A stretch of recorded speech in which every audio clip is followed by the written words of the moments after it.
14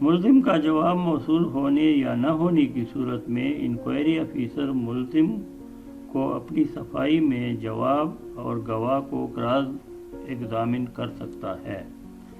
اگر ملزم کی طرف سے مقرر کردہ وقت میں جواب موصول نہ ہو جائے تو انکوائری ایکس پارٹی فیصلہ کرنے میں حق بجانب ہوگا۔ انکوائری روزانہ کی بنیاد پر کی جائے گی۔ اگر کہیں مؤخر کرنے کی صورت پڑ جائے تو اس کی میعاد 7 دنوں سے زیادہ نہ ہوگا۔ گواہوں کے بیانات ملزم اور محکمانہ ملازمین کی موجودگی میں ریکارڈ کیے جائیں گے۔ اگر ملزم انکوائری میں تاخیری حربے استعمال کرے تو کمیٹی اس کو وارننگ دے گا۔ اس کے باوجود اگر وہ تاخیری حربوں سے باز نہ آئے تو انکوائری افیسر وجوہات لکھ دے اور بغیر تاخیر کے انکوائری مکمل کر لے۔ اگر دوران انکوائری ملزم اپنے آپ کو غیر حاضر کرے جب تک کہ اس کی چھٹی منظور نہ ہو تو اسے تاخیری حربے کے طور پر شمار کیا جائے گا۔ انکوائری افیسر یا انکوائری کمیٹی 60 دن کے اندر انکوائری مکمل کرے اور اس کے بعد 7 دنوں کے اندر اپنی رپورٹ پیش کرے۔ انکوائری رپورٹ میں وضاحت کے ساتھ لکھا جائے کہ ملزم کے خلاف چارجز ثابت ہو گئے ہیں یا نہیں، اور وضاحت کے ساتھ سزا بھی تجویز کرے یا اس کو معاف کرنے کی سفارش کرے۔ انکوائری افیسر یا انکوائری کمیٹی کے اختیارات۔ END رولز 2020 کے تحت انکوائری کرنے والے افیسر کمیٹی کو باقاعدہ سول عدالت کے اختیارات تفویض کیے جائیں گے۔ وہ باقاعدہ ملزم کو سمن جاری کر سکتا ہے اور اس کو بیان حلفی کا بھی کہا جا سکتا ہے۔ ملزم سے ہر قسم کا ریکارڈ اور بیان حلفی سٹامپ پیپر پر لے سکتا ہے۔ اس محکمانہ کارروائی کو سیکشن 193 اور 228 of Pakistan special penal code 1860 کے زمرے میں تصور کیا جائے گا۔ محکمانہ کارروائی کے دوران ٹریننگ، اسکالرشپ اور چھٹی۔ اگر ملزم کا نام کارروائی سے پہلے کسی ٹریننگ کے لیے چنا گیا ہو اور ابھی تک اس نے ٹریننگ جوائن نہ کیا ہو تو اس کا ٹریننگ کینسل کیا جائے گا۔ اگر کارروائی سے پہلے اس نے ٹریننگ جوائن کر لیا ہو تو انکوائری ٹریننگ کی تکمیل تک مؤخر کی جائے۔ کسی ملازم کو 1 سال سے زیادہ محکمانہ کارروائی کے لیے ٹریننگ سے محروم نہ کیا جائے۔ اگر کارروائی سے پہلے ملازم چھٹی پر ہو تو اس کی چھٹی فوری طور پر کینسل کی جائے۔ انکوائری رپورٹ موصول ہونے پر انضباطی کارروائی اگر الزام ثابت نہ ہو جائے۔ انکوائری رپورٹ کی وصولی پر مجاز اتھارٹی یہ فیصلہ کرے کہ سول سرونٹ پر چارجز اپروو ہو گئے ہیں یا نہیں۔ اگر مجاز اتھارٹی یہ محسوس کرے کہ انکوائری مجوزہ رولز کے مطابق نہیں کرائی گئی ہے تو وہ انکوائری کمیٹی کو اسے واپس کرے اور دوسری کمیٹی مقرر کرے۔ اگر سول سرونٹ پر الزام ثابت نہ ہو جائے تو اتھارٹی ریٹن آرڈر کر کے باقاعدہ ملزم کو بری کرے۔ الزام ثابت ہونے کی صورت میں انضباطی کارروائی۔ اگر سول سرونٹ پر الزام ثابت ہو جائے تو اتھارٹی اسے شوکاز نوٹس جاری کرے اور اس کو مجوزہ سزا بھی بتا دے۔ ملزم اپنا جواب 10 سے لے کر 14 دنوں میں پیش کرے اور اسے بذات خود سننے کا موقع بھی فراہم کیا جائے۔ ملزم کا جواب اس کی ذاتی سنوائی کے بعد اگر اتھارٹی مطمئن ہو جائے کہ ملزم پر چارجز ثابت ہو گئے ہیں تو وہ اسے 1 یا 1 سے زیادہ سزائیں دے سکتا ہے۔ اگر بہت بڑی مالی بے ضابطگی یا غبن کا الزام ثابت ہو جائے تو سرکاری ملازم کو سروس سے برخاست کیا جائے اور اس سے غبن شدہ رقم کی وصولی بھی کی جائے۔ اگر ملزم کو 1 سال یا اس سے زیادہ غیر حاضری کا مرتکب پایا جائے تو اس کو جبری ریٹائر یا سروس سے برخاستگی کی سزا سنوائی جائے۔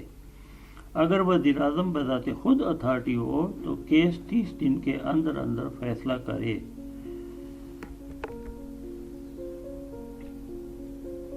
ان ملازمین کے خلاف محکمانہ کارروائی جو دوسرے محکموں میں ڈپوٹیشن پر کام کر رہے ہوں۔ اگر کوئی ملازم دوسرے محکمے میں ڈپوٹیشن پر ہو تو پیرنٹ ڈپارٹمنٹ اس محکمے کو ملازم کے خلاف چارجز فریم کر کے اس کے پیرنٹ ڈپارٹمنٹ کو فارورڈ کرے یا اس کے خلاف بذات خود کارروائی کرے۔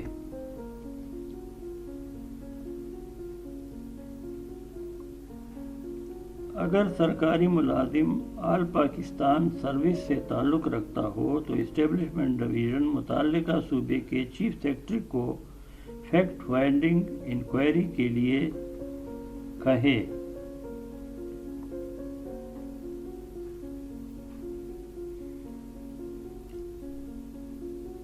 آل پاکستان سول سروس یا چیف سیکرٹری کے خلاف محکمانہ کارروائی کا طریقہ کار۔ اگر 2 مہینے گزرنے کے باوجود انکوائری رپورٹ موصول نہ ہو جائے تو اسٹیبلشمنٹ ڈویژن بذات خود کارروائی کرے۔ اگر کسی صوبے کے چیف سیکرٹری کے خلاف کارروائی کرنی ہو تو وزیر اعظم کی منظوری کے ساتھ اسٹیبلشمنٹ ڈویژن اس کے چارجز فریم کرے اور اس کے خلاف محکمانہ کارروائی کرے۔ اپیل۔ سزا شدہ سرکاری ملازم اپیل کا حق رکھتا ہے۔ اگر سزا صدر پاکستان نے لگائی ہو تو کوئی اپیل کا حق نہیں ہے، تاہم وہ سزا پر نظر ثانی کے لیے درخواست دے سکتا ہے۔ محکمانہ کارروائی کے دوران ملزم کوئی وکیل نہیں کر سکتا۔ اس سلسلے میں مزید کسی رہنمائی کی ضرورت ہو تو کمنٹ باکس میں آپ کسی قسم کا سوال پوچھ سکتے ہیں۔ END رول 2020 کی نوٹیفیکیشن کی کاپی ڈسکرپشن میں موجود ہے، جسے ضرورت پڑنے پر آپ ڈاؤن لوڈ کر سکتے ہیں۔